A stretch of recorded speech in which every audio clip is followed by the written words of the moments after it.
Right, greetings everybody on the global side. Here I am to talk about this week's update with some minor details, but it's kind of interesting. The update for global this week is including what did they end up calling him again? The Igneous Serpent, Yatsuka no Orochi, is coming to global this week, which is notable because guess what? He's actually available right now on JP, literally like 1 week apart. And it's not too terribly surprising. This is essentially the Snek summon, but you guys just got Snek and Shrek isn't out yet, so you can't get exactly like Gundam bird thing, Zaku, whatever.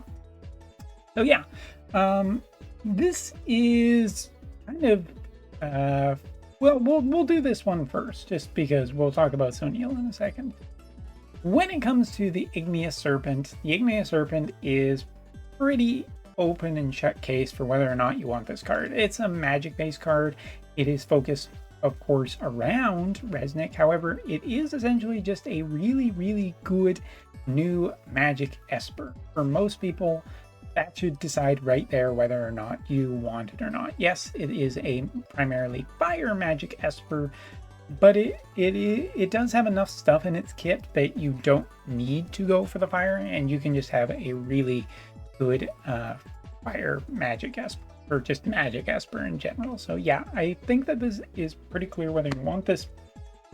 As for the jobs are essentially like right there, but sword red mage, bow, staff black mage, and for books as well, even more than Snek, I would say that this would be potentially a good investment into our new wind mage, which should be coming the following week for global.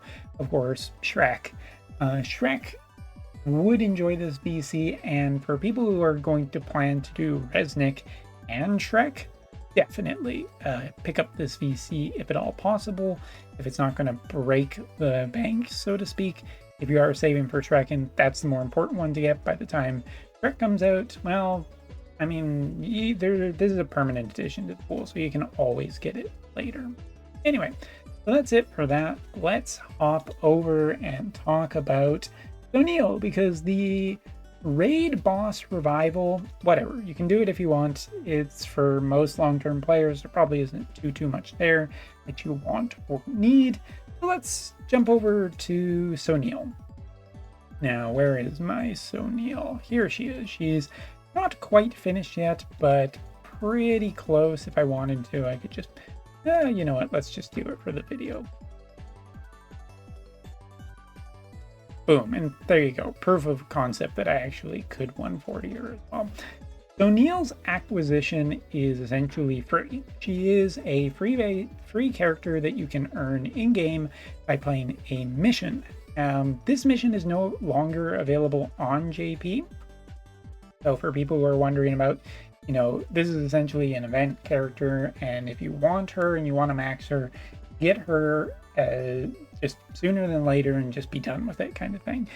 As for Sonille's acquisition, in terms of like the orbs are really easy to get, easier to get than the actual cards, because Sonille has a farming mission that is accessible after you do her initial acquisition quest, and this you can just essentially background farm. It'll spit out a ton of orbs from like essentially 1 day's background farming, and you're done forever, kind of thing. No worries, that's it. So easy enough. But the actual acquisition of her character shards is what I would say is the more difficult part, because the mission essentially is one of those sort of kill as many units as you can while the ticking magic pawn in the back counts down turns. So you have like 7 or 8 turns, if I'm remembering correctly, and when the timer hits 0, that's it. It counts up how many kills you got and it divvies out your rewards. The ultimate goal is to kill, I believe it is like 70 enemy units, which is a fairly high task, which I'll talk about in a second.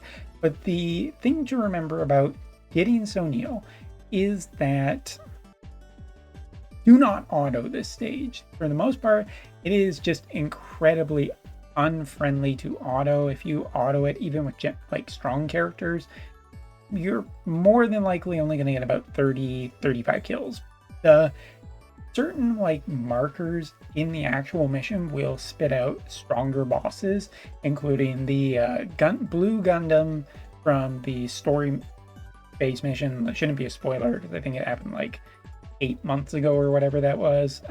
Curry, as well as Super Curry. All of those 3 bosses mark like major milestones into how deep you actually are, with Super Curry being like the be all and end all.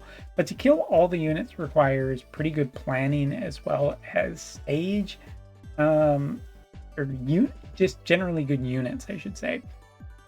And here's the big trick to all of it, is the fact that the stage, depending on what turn the magic pot is counting down on, will ultimately decide what type of damage you should use. On certain turns, AoE damage gets in and single target is incredibly resistant, and then when the turn timer changes, then guess what? It gets flipped, and AoE attacks are bad and single target attacks are good.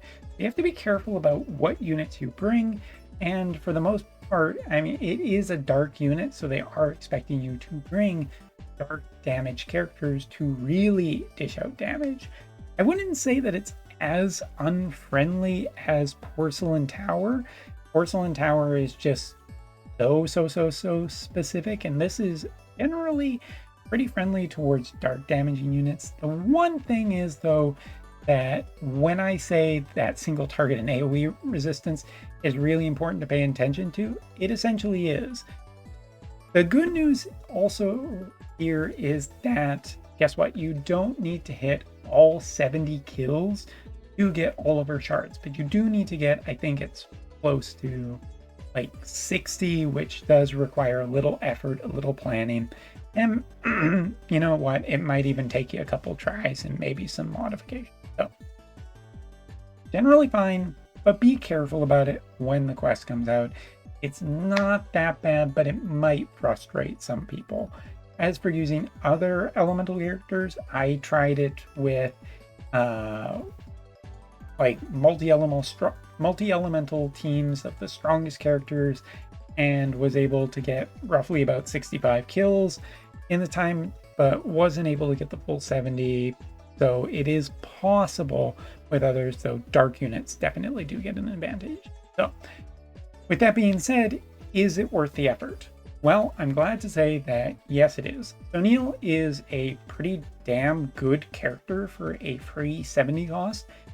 She is a remarkably good fencer paired with certain characters like Cypher.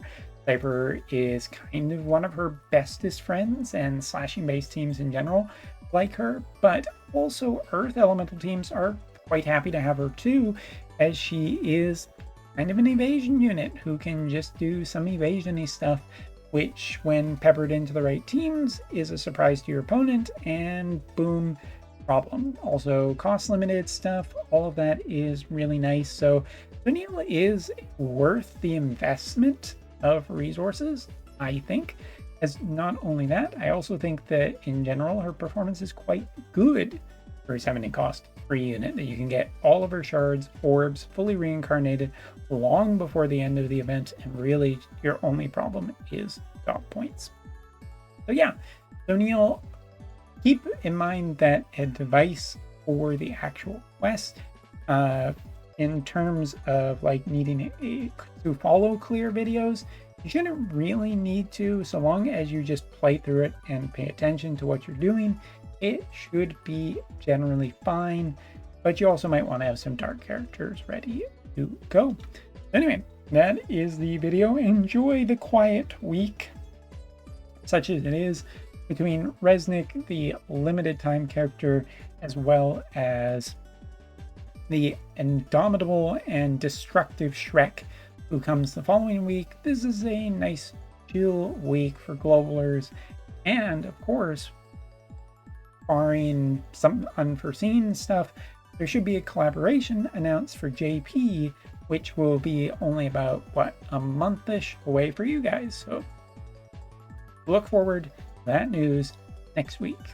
Thank you so much for watching. Hopefully you enjoyed it, and see you later.